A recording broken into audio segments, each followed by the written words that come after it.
Hello बच्चों, कैसे हैं आप। चलिए बच्चों, आज की क्लास में हम लोग बात करेंगे क्लास 12 के केमिस्ट्री के 5वें चैप्टर फिजिकल केमिस्ट्री की, जिसको हम लोग कहते हैं पृष्ठ रसायन अर्थात सरफेस केमिस्ट्री। बहुत ही शानदार टॉपिक है बच्चों। आज से हमने ठाना है कि जैसे प्रत्येक दिन अब हम 11th 12th जनरल कंपटीशन और साथ ही साथ पॉलिटेक्निक और पैरामेडिकल के बच्चों की तैयारी मैं इस चैनल के माध्यम से कराऊंगा और प्रत्येक दिन आप लोगों के लिए एक वीडियो जरूर लेकर के आऊंगा। तो चलिए बच्चे, टाइम को लॉस करते हुए आज हम सरफेस केमिस्ट्री अर्थात पृष्ठ रसायन को स्टार्ट करते हैं। देखिए बच्चों, सबसे पहले किसी भी चैप्टर के बारे में अगर आप स्टडी करने जाते हैं तो सबसे पहले उसके बारे में इंट्रोडक्शन जानिए, उसके बाद ही उसके अंतर्गत आए हुए सारे टॉपिकों के बारे में वन बाय वन करके स्टडी कीजिए, तो आपके लिए काफी बेस्ट है। सरफेस केमिस्ट्री में बात करते हैं बच्चों, तो सरफेस केमिस्ट्री एक रसायन शास्त्र की एक वैसी शाखा होती है जिसके अंतर्गत ठोसों के बारे में हम लोग अध्ययन करते हैं। या तो उसके आंतरिक सतहों के बारे में अध्ययन करते हैं या तो उसके बाहरी सतहों के बारे में अध्ययन करते हैं। तो इस तरह से अगर आप सरफेस केमिस्ट्री अर्थात पृष्ठ रसायन का अगर डिफिनेशन देना चाहें, परिभाषा देना चाहें, तो आप बोल सकते हैं रसायन शास्त्र की वह शाखा जिसके अंतर्गत हम लोग ठोसों की आंतरिक या बाहरी सतहों के बारे में अध्ययन करते हैं, उसी को हम लोग कहते हैं बच्चों सरफेस केमिस्ट्री अर्थात पृष्ठ रसायन। इसके अंतर्गत हम लोग अध्ययन करते हैं बच्चों मुख्य रूप से अधिशोषण, अवशोषण, उत्प्रेरक और कोलाइडिक विलयन ईटीसी के बारे में हम लोग अध्ययन करते हैं। तो ध्यान रखिएगा, रसायन शास्त्र की वह शाखा जिसके अंतर्गत हम लोग ठोसों के बाहरी या आंतरिक सतहों के बारे में अध्ययन करते हैं, उसी को हम लोग कहते हैं बच्चों पृष्ठ रसायन। पृष्ठ रसायन। आगे बढ़ने से हम आपको कहेंगे बच्चों कि यदि आप घर बैठकर अगर आप इस तरह के माध्यम से अगर आप स्टडी करना चाहते हैं तो आप अपने पास पेन और कॉपी निकाल कर जरूर रखें और साथ ही साथ नोट बनाते हुए चलिएगा, तो आपके लिए बेस्ट रहेगा। क्योंकि मैं प्रत्येक दिन अब हमने ठान लिया है एक 11th 12th क्लास के बच्चों के लिए एक मैथ और एक केमिस्ट्री का वीडियो जरूर लेकर के आऊंगा। तो चलिए बच्चे, हम लोग आगे बढ़ते हैं। तो ध्यान रखिएगा बच्चों, इसके अंतर्गत हम लोग अधिशोषण, अवशोषण, उत्प्रेरक, कोलाइडिक आदि के बारे में हम लोग क्या करते हैं, अध्ययन करते हैं। आइए आज की क्लास में हम लोग कुछ ज्यादा तो नहीं लेकिन अधिशोषण और अवशोषण के ऊपर जरूर डिस्कस करेंगे। आइए बच्चों, हम लोग जानते हैं कि शोषण क्या होता है। अधिशोषण को बच्चों हम लोग कहते हैं एडसोर्प्शन। क्या कहते हैं, एडसोर्प्शन। आप यहाँ पर बैठ करके स्टडी कर रहे होंगे तो किसी न किसी चीज पर बैठे हुए होंगे, या तो खड़े होंगे। यदि आप धरती पर खड़े होंगे तो आप पृथ्वी के साथ जुड़े हुए होंगे, पृथ्वी के संपर्क में होंगे। यदि आप बेंच पर बैठे हुए होंगे तो आप बेंच के संपर्क में होंगे। तो इसी प्रकार से दुनिया में बहुत सारी वस्तु एक दूसरे के संपर्क में रहती है। कुछ कण ऐसे होते हैं, कुछ वस्तु ऐसे होते हैं जो किसी दूसरे पदार्थ के अंदर में प्रवेश किए हुए रहते हैं, और कुछ पदार्थ या कुछ कण ऐसे होते हैं जो किसी दूसरे पदार्थ के ऊपर में रहते हैं। तो जब किसी प्रकार के द्रव्य या गैसीय कण अगर किसी दूसरे पदार्थ के अगर ऊपर आकर के आरोपित हो जाता है तो इसी प्रोसेस को हम लोग कहते हैं बच्चों अधिशोषण। जैसे बात किया जाए, ये हाथ की हथेली है और इस हाथ की हथेली के ऊपर अगर मार्कर रख दिया जाए तो यह जो प्रोसेस हो गया, इस प्रोसेस को हम लोग कह देंगे अधिशोषण अर्थात एडसोर्प्शन। और जो आकर के जमा होता है, जो आकर के इस पर आरोपित होता है, इस आरोपित होने वाले कण को, इस आरोपित होने वाले पदार्थ को हम लोग कहते हैं बच्चों अधिशोष्य कण।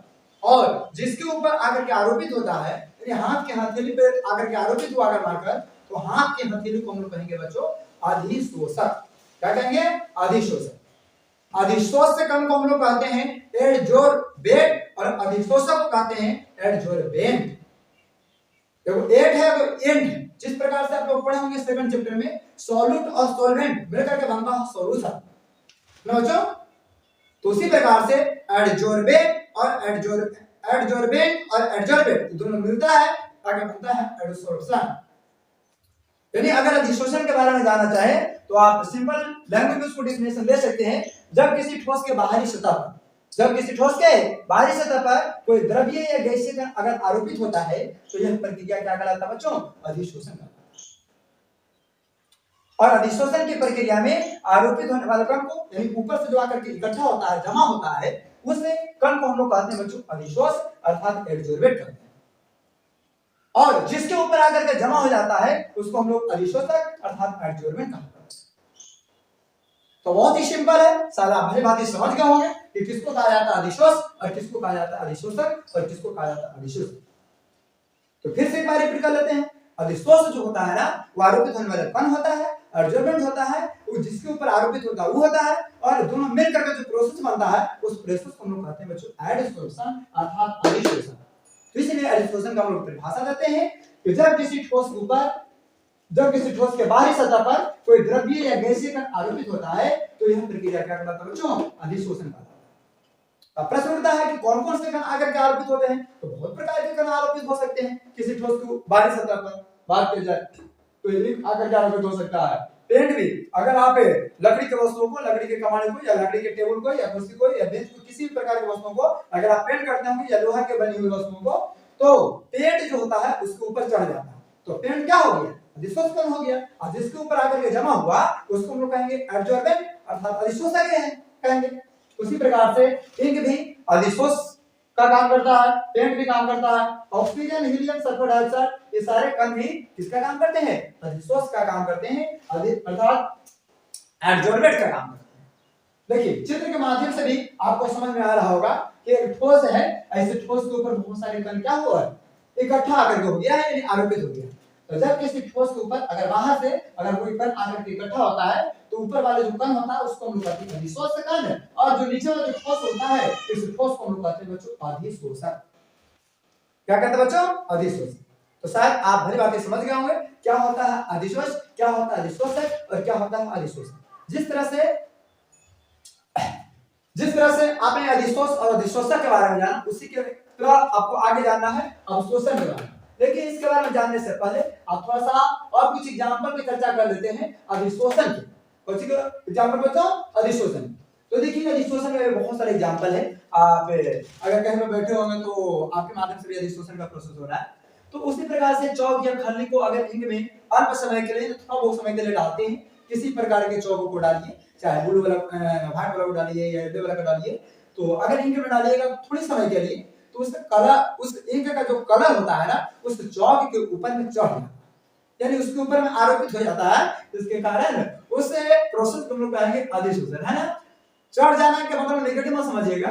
लकड़ी या लोहे को पेंट करना, लकड़ी या लोहे को पेंट करना, अगर आप लकड़ी के बनी हुई वस्तुओं को या लोहे की बनी हुई वस्तुओं को अगर उसके ऊपर क्या करते हैं, पेंट करते हैं, ब्रश से पेंट करते हैं, तो पेंट का कण उसके ऊपर क्या हो जाता है, जमा हो जाता है, इकट्ठा हो जाता है। तो पेंट का कण जो हो गया वो अधिशोष हो गया, और लकड़ी जो हो गया या लोहे जो पदार्थ हो गया ये हो गया आपका अधिशोष। और दोनों मिलकर जो प्रोसेस बना, इस प्रोसेस को क्या कहेंगे बच्चों, अधिशोषण कहेंगे। तो लकड़ी या लोहे के ऊपर पेंट करना ये भी अधिशोषण का एग्जांपल है।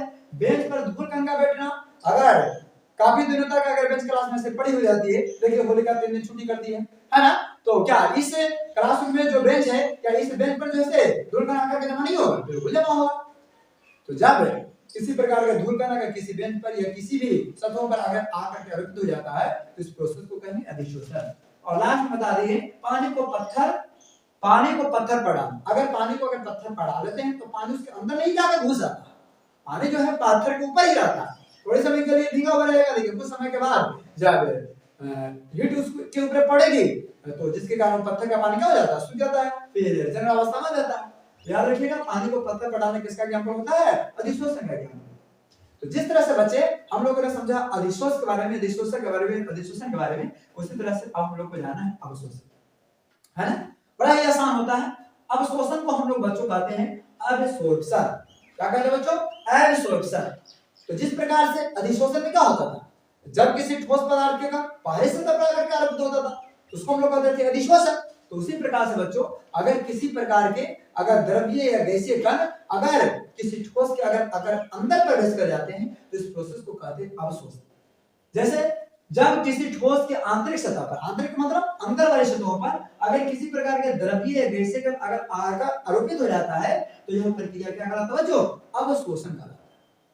जैसे में अगर आप होटल में गए होंगे तो स्पंज खाए होंगे, तो स्पंज जब खाते होंगे तो ऊपर से तो देखने में ठोस नजर आता होगा, है ना, वसा नजर आता होगा, दूध का फर्श नजर आता होगा या जो भी नजर आता हो, लेकिन उसको अगर आप मसते हैं, उसको अगर चाटते हैं तो उसके अंदर से रस निकलता है, पानी निकलता है, तो पानी उसके अंदर प्रवेश किया हुआ रहता है जो बाहर से दिखाई नहीं देता।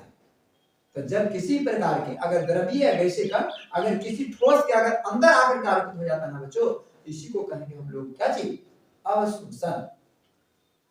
तो अवशोषण कण में बहुत सारे कण काम करता है, पानी भी काम करता है, भी काम करता है, सीरा भी काम करता है, जलेबी देखिए जलेबी के अंदर रस प्रवेश किया होता है, लेकिन ऊपर से दिखाई नहीं देता। तो इस प्रोसेस को क्या कहेंगे? अवशोषण कहेंगे। तो याद रखिएगा, परिभाषा बहुत सिंपल है। जब किसी ठोस के आंतरिक सतहों पर अगर द्रव्य या गैसीय कण आरोपित होता है तो यह प्रक्रिया क्या कहलाता है बच्चों? अवशोषण कहलाता है। और अवशोषण की प्रक्रिया में जो कण आकर के इकट्ठा हो जाता है अंदर में, उसको हम लोग कहते हैं अवशोष्य कण। और जिस ठोस के अंदर में आकर के आरोपित होता है उस ठोस को कहते हैं बच्चों अवशोषक। इसको अंग्रेजी में कहते हैं एब्जॉर्बेंट। वहां पर एडजॉर्बेंट था और यहाँ पर एब्जॉर्बेंट है। और अंदर वाले जो कण इकट्ठा होता है, इस अंदर वाले कण को कहते हैं बच्चों अवशोष्य कण अर्थात एब्जॉर्बेंट। है ना बच्चों? एग्जांपल के बारे में बात किया जाए तो बहुत सारे इसका भी एग्जांपल हो सकता है। जैसे में रुई को पानी में डालना, अगर रुई को अगर पानी में डाल देते हैं और कुछ समय के बाद उसको निकालते हैं तो रुई के ऊपर आपको पानी नहीं नजर आएगा, बल्कि पानी उसके अंदर प्रवेश कर जाता है। जो ठोप ठोप गिरते रहता है तो उसको उगारिएगा तो बहुत ज्यादा मात्रा में निकल सकता है, जितना मात्रा में प्रवेश किया जाएगा। उसके बाद मिट्टी को पानी में डालना, मिट्टी में पानी घुस जाती है, भीगी हुई नजर आती है ना, लेकिन पानी तो नजर नहीं आता है ना। लेकिन उसी को अगर निचोड़िएगा तो फिर पानी का अंश नीचे गिरता है मिट्टी से। तो ये भी किसका एग्जांपल होगा? यस, एब्जॉर्बेंट अब्जॉर्प्शन का एग्जांपल होगा अर्थात अवशोषण का एग्जांपल। थर्ड में है स्पंज को पानी में डालना। उसी प्रकार से अगर आप स्पंज को पानी में डालते हैं तो इससे भी निकलता है आपका अवशोषिका। तो इस प्रकार से ये सारा प्रश्न का आंसर आपको अच्छी तरह से समझ में आया हो। तो इसी प्रकार से बच्चों, अगर आप घर बैठे हुए अगर आप ऑनलाइन स्टडी करना चाहते हैं, अगर आप क्लास नहीं आ सकते हैं तो कोई बात नहीं, दिक्कत की बात नहीं, आप घर बैठ करके भी स्टडी कर सकते हैं।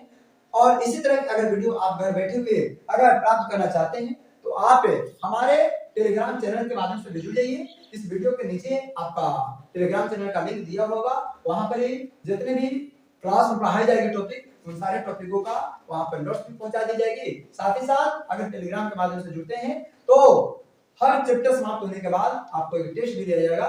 उस टेस्ट में अगर आप अच्छे करते हैं तो आपको क्लास से सम्मान भी दिया जाएगा।